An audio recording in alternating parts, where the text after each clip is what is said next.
আমি এই মুহূর্তে স্মরণ করতে চাই এই ছাত্র জনতার অভ্যুত্থানে যে সমস্ত শহীদ নিজেকে উৎসর্গিত করেছে বাংলাদেশের এই নতুন বিজয় দিবস অর্জনের জন্য, যারা আত্মদান করেছেন, যারা শহীদ হয়েছেন, যারা আহত হয়েছেন, পঙ্গু হয়েছেন, অন্ধ হয়েছেন, সবাইকে আমি স্মরণ করছি। যারা এখনো হাসপাতালের বেডে অসুস্থতায় কাতরাচ্ছেন, তাদের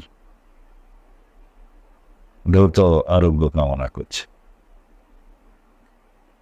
একবিংশ শতাব্দীর ইতিহাসে এখনো পর্যন্ত তো নয়, এই শতাব্দী শেষ হওয়ার পরেও হয়তো বা এরকম কোনো রক্তাক্ত গণ অভ্যুত্থান পৃথিবী হয়তো দেখবে না। আমি মনে করি না দেখাই উচিত। যাই হোক, আমি এখনো আল্লাহর রহমতে বেঁচে আছি। যারা আমার সহকর্মীরা, আমাদের অনেক নেতা কর্মী, অনেক রাজনৈতিক কর্মী, বিভিন্ন পেশায়, শ্রেণী পেশায় নিয়োজিত, এমনকি সাংবাদিকরা সহ যারা গুমের শিকার হয়েছেন, তারা অনেকেই হয়তো আমার মতো সৌভাগ্যবান নয় যে তারা এখনো ট্রেসড হয়েছেন বা তাদেরকে খুঁজে পাওয়া গেছে বা জীবিত আছে। অনেকেই অত সৌভাগ্যবান হতে পারেননি। বাংলাদেশের একটি ঘৃণিত স্বৈরাচারের রাজত্বে, ফ্যাসিবাদের রাজত্বে আমরা দীর্ঘ অনেক বছর, 16-17 বছর প্রায়, বাংলাদেশের জনগণ জীবন নির্বাহ করতে বাধ্য হয়েছে। তার প্রতিবাদ করতে গিয়ে 2013-র শেষের দিকে একতরফা নির্বাচনের বিরুদ্ধে বাংলাদেশের প্রায় সকল বিরোধী দল নির্বাচন বর্জন করলে তখন আমরা তীব্র আন্দোলন শুরু করি। এত সত্ত্বেও বিনা ভোটের একটি নির্বাচন করে প্রতিদ্বন্দ্বিতাহীন একটি তথাকথিত নির্বাচনের নাটক করে 153টি সিট বিনা প্রতিদ্বন্দ্বিতায় বিজয়ী ঘোষণা করে এটা সরকার তখন গঠিত হয় 2014 সালের 5ই জানুয়ারি। আমরা তার 1 বছর পরে 2015 সনের জানুয়ারিতে সেই ভুয়া নির্বাচনের বিরুদ্ধে আমরা আবার জনমত সংগঠিত করে তীব্র আন্দোলন শুরু করি। তারই একটা পর্যায়ে 2015 সালের 10ই মার্চ উত্তরার একটি বাসা থেকে আমাকে আইন শৃঙ্খলা বাহিনীর পরিচয়ে কিছু সশস্ত্র লোক সাদা পোশাকে আমার চোখ এবং হাত বেঁধে আমাকে নিয়ে যায় এবং দীর্ঘ 2 মাস 1 দিন, প্রায় 61 ডেজ, 61 দিন আমাকে একটি গোপন কোঠরিতে বন্দি করে রাখে। যে কোঠরিটা ছিল 5 ফিট বাই 10 ফিট, এর বেশি হবে না। তার মধ্যে একটা পানির টেপ এবং প্রাকৃতিক পেশাব এবং পায়খানা করার জন্য, ন্যাচারাল কলের জন্য একটা ছিদ্র ছিল এবং নালার মতো একটা জায়গার মধ্যে সেটা ছিল এক পাশে। সেই রুমে একটা হাই পাওয়ার বাল্ব ছিল, বাতি, স্টিলের দরজার নিচে খাবার দাবার দেওয়ার জন্য একটু জায়গা ছিল।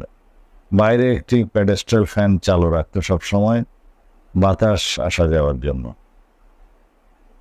এটা ছিল সেই রুমের অবস্থা। এই 2 মাসের মধ্যে আমাকে কোনোদিনই রুম থেকে বের করেনি, কেবল একদিন রুমটা পরিষ্কার করার জন্য রুমের বাইরে কিছু করার জন্য নিয়ে আসা হয়েছিল। এই অবস্থায় আমি আমার শরীরের সমস্ত জায়গায় চর্মরোগ হয়ে যায়। এই স্কিন ডিজিজ আমাকে এখনো পর্যন্ত ভোগায়। অনেক দিন ছিল। সেই অবস্থা থেকে 61 দিনের মাথায় আমাকে বের করে একটা গাড়িতে করে চোখ বেঁধে হাত বেঁধে দীর্ঘ একটা যাত্রা 6-7 ঘন্টা হবে হয়তো, একটা জায়গায় নিয়ে আসে রাখলো, গাড়ি থেকে নামতে দেয় নেই। আমার মনে হলো সেটা বর্ডারের কাছাকাছি কোনো জায়গায় হবে। ঠিক সময়ের অনুমান করে বলতে পারি যে মধ্যরাতের দিকে তারা আমাকে কিছুদূর গাড়িতে কিছুদূর পায়ে হাঁটিয়ে এটা ক্রস করা একটা জায়গা, ওইটাই বর্ডার হবে হয়তো, এবং ওখান থেকে আবার 3 ঘন্টার মতো বা 4 ঘন্টার মতো সময় হবে ওখান থেকে গাড়ি চালিয়ে আমাকে ফেলে আসে হাত বাঁধা চোখ বাঁধা অবস্থায় শিলংয়ের একটা জায়গা। পরে জানতে পেরেছি ওইটা গলফ লিঙ্ক, একটা বড় মাঠের মধ্যে ঘুরে ওখানে নামিয়ে দিয়ে বলে যে ইউ আর ফ্রি নাও। তারপরে আমি চোখের কাপড় খুললাম এবং পথচারী যে একজন ছিল, যে একজন প্রাতঃভ্রমণকারী ছিলেন, তাদেরকে জিজ্ঞেস করলাম এই জায়গার নাম কি। তো তারা বললেন এটা শিলং গলফ লিঙ্ক। তা আমি আমার অবস্থার কথা সংক্ষিপ্তভাবে বললাম এবং পুলিশকে খবর দেওয়ার জন্য বললাম। তো তারা ভ্রাম্যমাণ পুলিশ টিমকে খবর দিলেন। তারপরে তারা আমাকে থানায় নিয়ে যায় পুলিশ, এবং এর কিছুক্ষণ পরে হসপিটালে নিয়ে গেল। হসপিটাল থেকে তারা আবার থানায় নিয়ে আসে। এর 1-2 ঘন্টা পরে আমাকে একটা মানসিক হাসপাতালে নিয়ে গেল, ভর্তি করে দিল ওখানে, মিম হাউস নামে একটা হসপিটাল। তারা হয়তো মনে করেছিল আমি মানসিক ভারসাম্যহীন একজন ব্যক্তি। আমার পরিচয় পাওয়ার পরে তারা হয়তো এটা বিশ্বাস করতে চায়নি। তো ওখানের মানসিক হাসপাতালের একজন ডাক্তার সাহেব, তাকে আমি আমার পরিবারের ফোন করার জন্য টেলিফোন নাম্বার দিলাম। উনি বললেন যে আমি চেষ্টা করব। তো তারপরের দিন, ওই রাত গেল, দিনগুলো, তারপরের দিন দুপুরের দিকে তখন তারা আমার ওয়াইফের সাথে টেলিফোনে যোগাযোগটা করতে পারলো এবং আমাকে কথা উঠিয়ে দিলেন। এরপরে তো আপনারা সেই ইতিহাস জানেন। তারপরে তারা আমাকে আবার সিভিল হসপিটাল নামে একটা হসপিটালে নিয়ে একটা আমার বিরুদ্ধে মামলা দায়ের করলেন পুলিশ ডিপার্টমেন্ট ওখানে, যে আমি বিনা কোনো কাগজপত্র ছাড়া আমি বর্ডার ক্রস করেছি মর্মে একটা ফরেনার্সে একটা মামলা করলেন। ওইখানে হাসপাতালের একটা প্রিজন সেলের মধ্যে তারা আমাকে বন্দি রাখলেন। তারপরে চিকিৎসা করালেন। ওখান থেকে আমরা তখন আমার স্ত্রী ভারতে ওখানে যাওয়ার পরে আইনজীবী নিয়োগ করলে পরে আমরা একটা পর্যায়ে বেইলের ব্যবস্থা হয়। তারপর থেকে দীর্ঘ প্রায় 9.5 বছরের কাছাকাছি আমি শিলংয়ে একাকী নির্বাসিত জীবনযাপন করেছি। সেই কাহিনী আপনারা অনেকেই জানেন। আমাকে গুম করার পরবর্তীতে যারা আমার এই বিষয়টিকে আন্তর্জাতিকভাবে এবং জাতীয়ভাবে দৃষ্টিগোচর করেছে, নিয়ে এসছে, রাডারের মধ্যে রেখেছে, তাদের মধ্যে জাতীয় এবং আন্তর্জাতিক সমস্ত মানবাধিকার সংগঠনগুলোর প্রতি আমি কৃতজ্ঞ। আমি ন্যাশনাল এবং ইন্টারন্যাশনাল রাইটস বডিস এবং অর্গানাইজেশনস যারা আমার এই এনফোর্স ডিসঅ্যাপিয়ারেন্সের বিষয়টি তুলে ধরেছেন, তাদের প্রতি আমি সীমাহীন কৃতজ্ঞতা প্রকাশ করছি। আমি মনে করি তারা এই বিষয়টি এবং মিডিয়ার বন্ধুরা যদি এই বিষয়টি তুলে না ধরতেন, হয়তোবা অন্য অনেক কিছু ঘটে যেতে পারত। তো সুতরাং আমি সেই সমস্ত ন্যাশনাল এবং international human rights bodies, journalist, international journalist এবং বিভিন্ন সামাজিক শক্তি যারা এই বিষয়টি নিয়ে সোচ্চার ছিলেন, যারা কাজ করেন গ্লোবালি ডেমোক্রেসির জন্য, ফ্রিডম অফ স্পিচ এবং ফ্রিডম অফ অ্যাসোসিয়েশনের জন্য, তাদের সকলকে আমি আমার কৃতজ্ঞতা প্রকাশ করছি এই সুযোগে।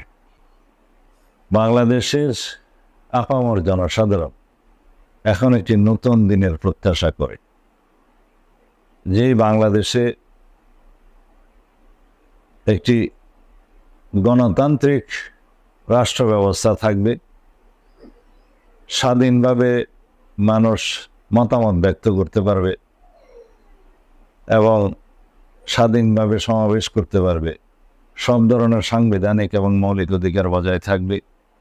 যেই বাংলাদেশে আর কখনো আইনের শাসন ব্যাহত হবে না, যে বাংলাদেশে আমাদের বিচার বিভাগ কুক্ষিগত করা হবে না, যেখানে জাতীয় সংসদ হবে মানুষের আশা আকাঙ্ক্ষার সমস্ত কিছু ব্যক্ত করার কেন্দ্রবিন্দু, এবং সেই বাংলাদেশের প্রত্যাশায় আমাদের তরুণ সমাজ, আমাদের ছাত্রছাত্রীরা, আমাদের সন্তানরা অকাতরে জীবন বিলিয়ে দিয়েছে, হাজার হাজার শহীদের রক্তের উপর দাঁড়িয়ে সেরকম একটি বাংলাদেশ বিনির্মাণের দায়িত্ব আমাদের সকলেরই, আমাদের সকল রাজনৈতিক দলের, সকল সামাজিক সাংস্কৃতিক সংগঠনের এবং বাংলাদেশের সমস্ত শক্তির, ব্যক্তির এবং জনগণের দায়িত্ব সেরকম একটি বাংলাদেশ, যে স্বপ্ন আমাদের শহীদরা দেখে গেছেন, সেইরকম একটি বাংলাদেশ প্রতিষ্ঠা করার, এবং সেই বাংলাদেশ প্রতিষ্ঠার জন্য, গণতান্ত্রিক রাষ্ট্র ব্যবস্থা প্রতিষ্ঠার জন্য আমাদের বহু সংস্কার করতে হবে সমস্ত কাঠামোগুলোতে, সাংবিধানিক গণতান্ত্রিক প্রতিষ্ঠানগুলোতে। সেভাবে সংস্কারের মধ্য দিয়ে ইনশাল্লাহ আমরা পারব সেই স্বপ্নের দিন নিয়ে আসতে। আমাদের সকলের শ্রদ্ধার জায়গা বাংলাদেশের গণমানুষের নেত্রী, গণতন্ত্রের মা, সবচেয়ে বেশি নির্যাতিত এই দুঃশাসনে শেখ হাসিনার ফেসিবাদী সাম্রাজ্যের মধ্যে তিনি হলেন দেশনেত্রী বেগম খালেদা জিয়া। আমরা তার দ্রুত সুস্থতার জন্য যেরকম চিকিৎসার ওনার জন্য প্রয়োজন, সেরকম চিকিৎসার জন্য যেই দেশে যেভাবে চিকিৎসার সুযোগ নিতে হয় সেটা চিকিৎসকদের পরামর্শে অবশ্যই হবে, সেটা আমরা দ্রুততম সময়ে ব্যবস্থা করব ইনশাআল্লাহ। তিনি বাংলাদেশের মানুষের আস্থা এবং বিশ্বাসের প্রতীক, তিনি গণতন্ত্রের প্রতীক, তিনি স্বাধীনতার সার্বভৌমত্ব রক্ষার এই সংগ্রামে নিজেকে যেভাবে বিসর্জন দিয়েছেন, নিজেকে যেভাবে আপোষহীনভাবে যেভাবে তিনি আমাদেরকে শক্তি, সাহস এবং প্রেরণা জুগিয়েছেন, সেটা ইতিহাসে বিরল। আমাদের সম্মানিত ভারপ্রাপ্ত চেয়ারম্যান দেশনায়ক তারেক রহমান ফেসিবাদ বিরোধী আন্দোলনের প্রধানতম শক্তি, চালিকা শক্তি, তিনি এখন এই ফেসিবাদের রোশানালে পড়ে নির্বাসনে আছেন অনেক বছর যাবৎ।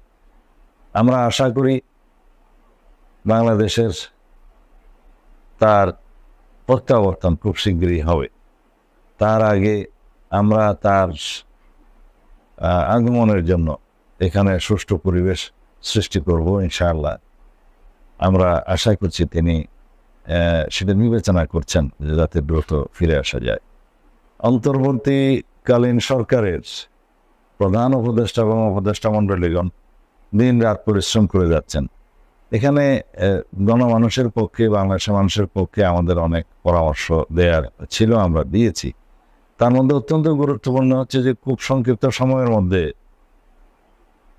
লাইসেন্সধারী এবং লাইসেন্সবিহীন অবৈধ অস্ত্র উদ্ধার করতে হবে। যাদেরকে বিগত সময়ে কোনো নীতিমালা না মেনে অস্ত্র দেয়া হয়েছে, তারা রাস্তায় সেই অস্ত্র নিয়ে মানুষের বুকে গুলি চালিয়েছে, আপনারা সবাই দেখেছেন। নাম্বার 1, প্রশাসনে যারা ফেসিবাদের দোষর হিসাবে এখনো বসে আছে তাদেরকে অপসারণ করতে হবে এবং আইনের আওতায় আনতে হবে।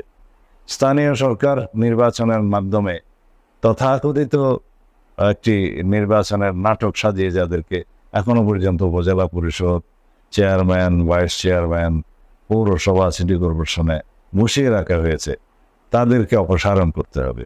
গণতান্ত্রিক পরিবেশে পুনরায় নির্বাচন হবে যখন সময় হবে। আর এই প্রশাসনিক সংস্কার, বিচার বিভাগের সংস্কার এবং নির্বাচন কমিশনের সংস্কার সহ সর্বত্র, প্রশাসনের সর্বত্র, পুলিশ বিভাগের সংস্কার সহ কাজ চালু আছে। তবে এটা শুধুই রদ বদলি হচ্ছে, কিন্তু এই বদলি পদায়ন এগুলো সংস্কার হিসেবে মেনে নিলে ঠিক হবে না।